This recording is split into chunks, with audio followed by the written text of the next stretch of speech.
This is the Celestial Tempest build for World vs. World roaming, and one of the main reasons I like this build is because it allows the Dagger playstyle, which doesn't really work out on Weaver so much, and Core Ellie is maybe a little bit weak. So it's nice to play with like Ride the Lightning on the Air Attunement is a really fun skill. So this build is kind of fun, and it's also really tanky and has a lot of protection and cleanse on it. So it's not really weak to any damage type. So it's a very reliable build to play. You're not going to feel bad in any situation, except when you're against players who have a lot of mobility and they choose not to fight you. You're going to struggle to maybe kill like thieves and stuff, but everyone kind of does. So let's just get straight into the build. It's running the Celestial gear on every single item that's possible, and it uses the Rune of Antitoxin, which is going to give you a lot of cleansing potential because every time you cleanse a condition, it'll cleanse an extra one, and you have a lot of condition cleanse in small amount. And then for the daggers, I take Doom and Geomancy. The build doesn't really struggle with any kind of like energy sigil need, or it needs more cleansing. It kind of has all that it really needs to survive, so I just go for more damage. So for the traits, I take Burning Precision, which is just going to increase the burning duration to 57% because the Celestial gear will give another decent amount of condition duration. Then there's Smothering Auras, which is one of the most powerful traits because it allows you to cleanse a condition whenever you gain an aura. And this build has a lot of auras on it, and that's kind of the main idea of the build, is gaining a lot of auras, but you're doing it very selfishly. Whereas normally a Tempest will want to share out those auras, you're just doing it for yourself here. So whenever you gain an aura, you'll cleanse a condition, and whenever you transmute that aura, which you can do with your Air 3 and your Water 4, you will cleanse a condition, and because of the Antitoxin rune, you'll cleanse 2, and then on the transmute, you'll cleanse 3. Then you have Pyromancer's Puissance, which is going to give you Might whenever you use a skill while in the Fire Attunement, which is really good because Celestial builds usually lack damage, and Might will give you condition damage and power, which is really good for Celestial builds or hybrid builds because you're going to make use of both of those, and it's going to give you a lot of damage. And it will also remove those Might stacks whenever you leave Fire Attunement, which isn't amazing, but it can do a Flame Expulsion, which can do burning and power damage. And then whenever you finish your Fire Overload, it will also do a Flame Expulsion. Then in the Earth Attunement, you have Elemental Shielding. This is going to give you protection whenever you gain an aura. So you gain protection and condition cleanse whenever you gain an aura. So that's covering both bases of cleansing against conditions and damage reduction against power. So yeah, you just want to focus on getting auras to survive. And then you have Strength of Stone because the condition damage increase from this is really important for allowing you to feel like you do damage. And then you have Stoneheart, which is really important in World vs. World, where you can be attacked from all sides by many players, and they'll often be running these very greedy, aggressive, damaging builds that can often like one-shot you. So Stoneheart really prevents that from happening, and because of the protection having 40% reduction from the Tempest minor trait here, you have a lot of power damage reduction. So it's a very sturdy build against power, and obviously it's not countered by cleanse or conditions either. In Tempest, you'll be gaining an aura whenever you finish an overload, and you will also gain stability and swiftness when you begin an overload.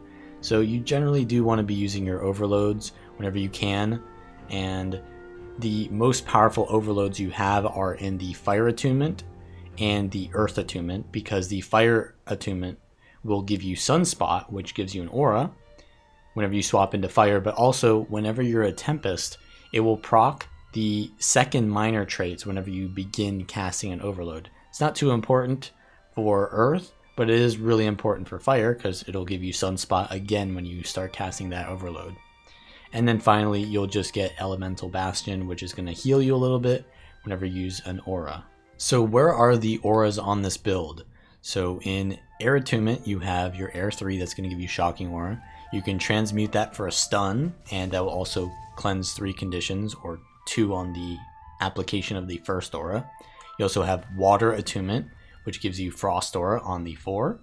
So that'll give you cleansing and protection, and then Transmute It as well, which will give you regeneration. Very powerful. You also have a lot more cleanse on the 5 skill, and your Water Overload will pulse Condition Cleanse, so it'll be 2 every second that it pulses. So tons of water utilities and abilities will give you cleansing. And then in Fire, just swapping into Fire will give you a Fire Aura, which is going to give you all of that aura synergy. And you can also start casting Overload Fire, and then when you finish casting Overload Fire, it's going to give you another Fire Aura. So you can get like 3 Fire Auras there. And then also, when you leave Fire, you usually want to go into Earth after you do Fire, but you want to leave down a Burning Field so that you can combo that with your Earth 3, and the Earth 3 will be a Leap Finisher, which will give you a Fire Aura. So you can get like 4 Fire Auras generally from your main rotation. And then once you're in Earth Attunement, you want to just spam your 2 skill, and then you have some burst potential with the Earthquake into Churning Earth. And your 2 skill is pretty low cooldown, and the Fire 2 skill is also pretty low cooldown. So those are your main damaging abilities, and then you can do some bursts here and there with like Burning Speed into Fire Grab. And usually you want to start out your engage on the enemy with Ride the Lightning, and then you can stun them into Updraft, into your Fire abilities, and then you can do Fire 3, Fire 2. And then from there you can do like your Ring of Fire into Fire Grab, Overload, and then you want to go into Earth from there. So yeah, that's pretty much it. The rotation is very easy. Fire and Earth are kind of like CC and damage. Air is like just CC and mobility, and then water is healing and cleansing mostly. You also have Aftershock, which is really important because in World vs. World you're going to be fighting against a lot of projectiles, and this doesn't use focus, which is really strong against projectiles. So Aftershock really helps to give you some more protection against projectiles, and you can also get Magnetic Aura from overloading Earth as well. So generally when I know I'm about to be attacked by someone who's got a lot of projectiles, I'll swap into Earth, and then I will use Aftershock, and then I will start casting my Overload Earth, and while the projectile is coming out, I will finish casting the Overload Earth, and then I'll get another Magnetic Aura. So 2 in a row is usually enough to fend off any kind of projectile user. I also have Mist Form, which can be traded out for Conjure Earth Shield, but I find that in a lot of situations that I'm in, it's maybe like a 1v2, 1v3, and if I get one person down, I can't ever really secure it through just pure cleave, because the build has pretty good cleave, but not fast enough to really secure downs. So oftentimes I'll have to secure stomps with Mist Form, and Mist Form is just all around just kind of a good get out of jail free card. And then obviously Lightning Flash is necessary, and Conjure Fiery Greatsword, which can be another kind of escape or chasing tool, because the build generally does lack on mobility. It's probably its weakest point, but you can get a lot of downed cleave with the 5 skill and the 2 skill, which are kind of like not so mobile, and then the 3 skill can do a lot of damage, and the 4 skill as well are like mobile power kind of damage skills, and you can use those as well to escape. This is going to be a 3-way fight between a ranger, a necromancer, and I, and I'm going to probably focus the necromancer first because they're probably going to be the hardest to kill anyway. It's going to take a while, and I'm not really too afraid of rangers. So I see that a green member is coming in, so I'm just going to stick on the necro. At this point, the decision to stay on them is in hindsight a good choice, because I want to actually, I don't want to be 1v2, I want to be kind of like 1v1. So if I attack the green team, who is having the advantage because they have more numbers here, then the blue team might survive long enough to kind of even it out and help me. So yeah, the blue and the green over there kind of fight while I 1v1 this necro over here. They just left Shroud, so I really want to be aggressive here with my damage, and I get a pretty nice fire grab, but they go back into Shroud. I use my Fire Overload because the stability is going to prevent me from getting feared. but it looks like the Mesmer had finished off that Ranger, so now I am going to be in a 1v2, which I didn't want to happen. And these are very high condition oriented classes, but the Necro was so pressured that they are going to go down from residual conditions. So I'm going to put out my Fiery Greatsword and I'm just going to cleave the down body here.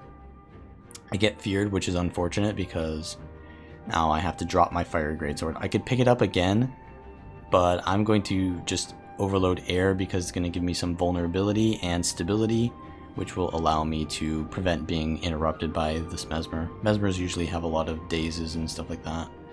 But we get the kill on the Necromancer, and now the Mesmer is on me, and I don't really have a problem with that because so what I do here is I line of sight behind that fence there so that all the clones will get cleaved out by my Fire Overload, and without clones, Mesmers are very weak. I saw that there was an animation there in stealth, so I knew that the Mesmer was over there, so I chased them, and I'm going to follow with my air attunement. I put out a ton of auras, but I'm still getting a lot of condies on me.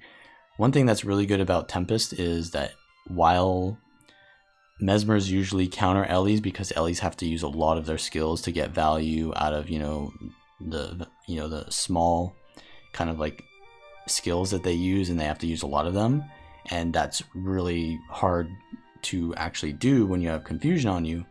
As a Tempest, you have these overloads which give you a lot of value with only one cast time.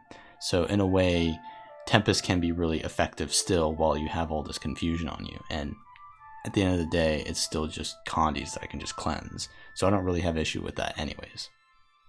So we're in a 1v2 now with this Necromancer. They just respawned, and a Ranger. I am going to just Fire Overload on top of them.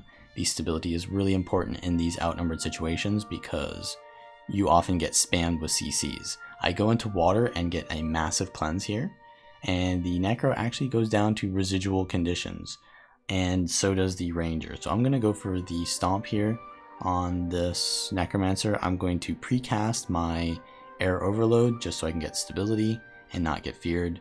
Looks like the Mesmer doesn't want to deal with this again. The Ranger actually self-revives, but we're going to be able to get them again because we have quite a bit of, well, they actually have Immobilize on me, which is kind of dangerous. I don't think they're actually a Condi Ranger, they just have Entangle, which is kind of dangerous, right? But I have plenty of Condition Cleanse, I Stabilize, and I'm going to be able to ride the lightning back into them, stun them into Updraft, and then immobilize them into my Fire 2, which is going to do a lot of damage, and then I Fiery grab them and get the kill here. I'm going to finish them off with the Mist form. So that's just kind of showing how the sustain of the build really helps you to survive. In this situation, it's a 1v1 with a Mesmer. A little bit of a more difficult encounter because this is a really aggressive Mesmer and they have a lot of conditions. So this shows how much condition cleanse you actually have.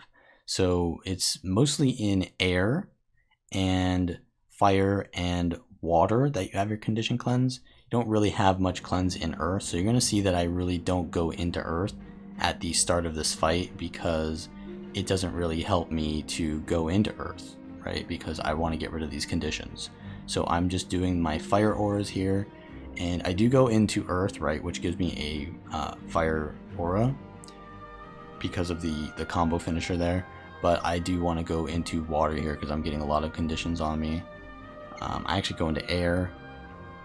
Should probably go into water sooner. Maybe I was thinking about cooldowns or something because I'm not water traded, so I might still be on cooldown. But yeah, I am pretty pressured here.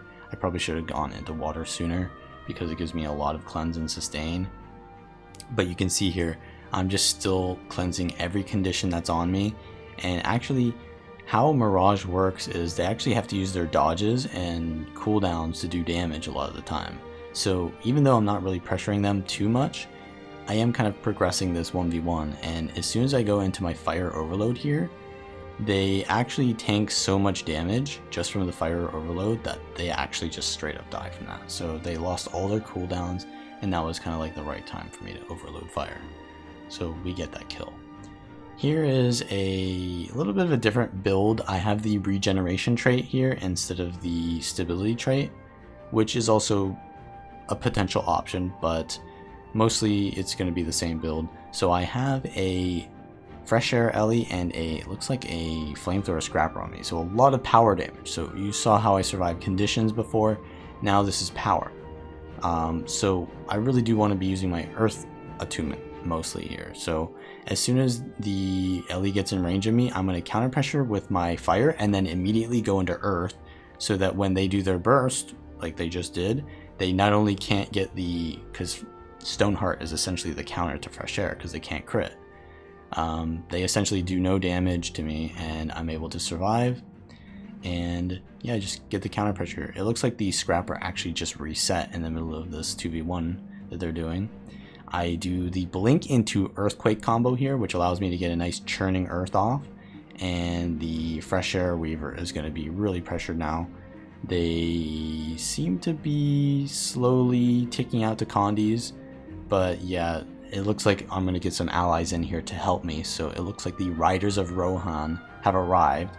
I get a really good kill with the Fiery Greatsword leap skill, and we're going to get the stomp here. I'm just going to cleave it out with the Fiery Greatsword skills, and then I'm going to press on towards the next kill. So if you like this kind of content, give it a like, subscribe, consider becoming a patron to support me, and check out the links in the description to see any other kind of builds that are related to this. And I will see you all next time.